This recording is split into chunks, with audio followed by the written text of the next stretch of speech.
Hi guys, Campbell here from the Property Factory and welcome to Fabulous February. It is fabulous because kids are back at school. I can get work done. I've had my rest and I needed my rest, and a lot of people needed a rest in 2021. So December and January were pretty much sleeping, recovering, recharging months, and now that we're in February, it's business as usual and game on. So let's talk about the market and a bit of a market update for our customers. And just as an aside, we're going to be doing this every month at the end of the month for the month that's been. So January has been, and it was a rest month. Not much happened in January. A lot of talk from the government about changes, and today I'm going to talk about some of those because they've made some pretty major announcements.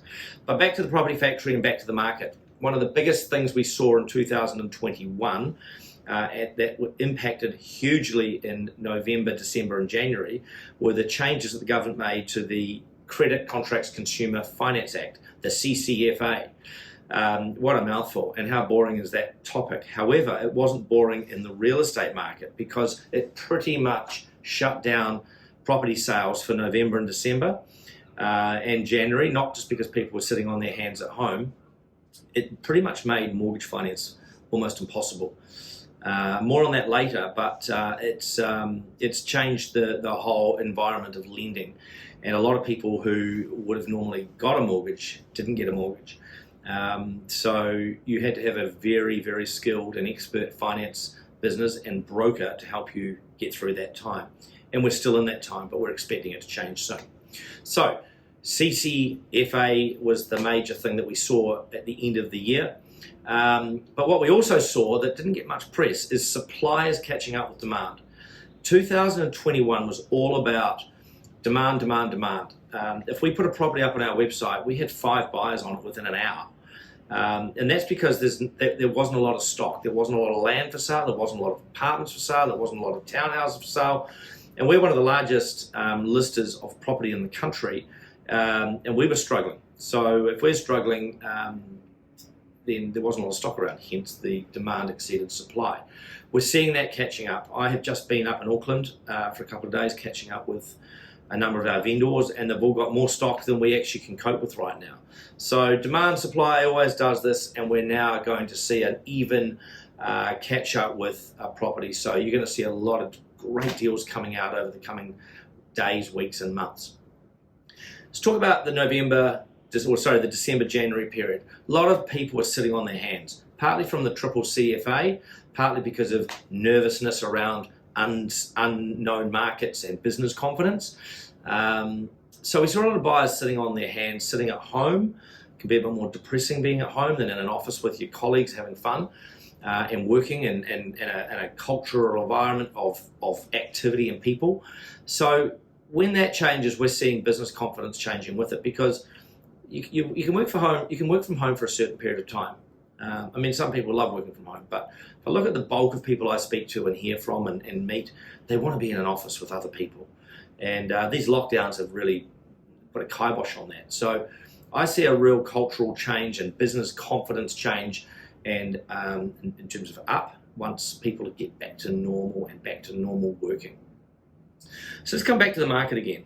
We still have a true and real housing shortage, and the announcement the government made today is actually going to put more pressure on that when more Kiwis are coming home, which we'll talk about in a minute. But the housing shortage is still real. We still have an abundance of second-hand, crappy, tired, cold and old housing in New Zealand. So all these developers that are selling property, or the building property that we're selling, we've got that for years to come. It didn't get fixed in 2021. Even though supply is catching up with demand, the market is still thirsty for new apartments, townhouses and houses. And we're expecting that to probably be a 5 to 10 year strong need of new property. New Zealand's housing stock's just over 100 years old, and if you look at the houses that people are renovating, some of them don't make sense to renovate because they're so old and so decrepit and so run down. So new housing is just the talk of the town, and it will be for many years to come. So let's talk about the government. They announced today a 5-stage, well, at least I guess it wasn't 10. I mean, 5 stages, enough to think about. But they've just announced today a 5-stage border opening process. So from the 27th of February, Kiwis in Australia can come home without all the hoo-ha. On the 13th of March, Kiwis in the rest of the world can come home without all the usual hoo-ha. April, non-visa people, Kiwis around the world can come to New Zealand. And in July, gates are open. So finally, this government has put something on paper with news when people can travel. I can see short-term properties in Queenstown booking up over the coming days and weeks. We now know what's ahead of us. And the uncertainty that we've had for so long has been probably the number one reason people have been sitting on their hands when it comes to real estate in our little world. So thank goodness the government has actually said the world's happening. And the rest of the world, non-visa, can come to New Zealand in October. Gates are open around the world. We can go skiing again in Japan and Canada, America. Queenstown finally is going to get some life back because it's been very, very tough on tourism businesses around the country for the last 2.5 years. So that's great news. So that's a quick summary of what's been going on this month. And this today is probably the biggest news for our market and the world, and of people wanting to get in and out of New Zealand.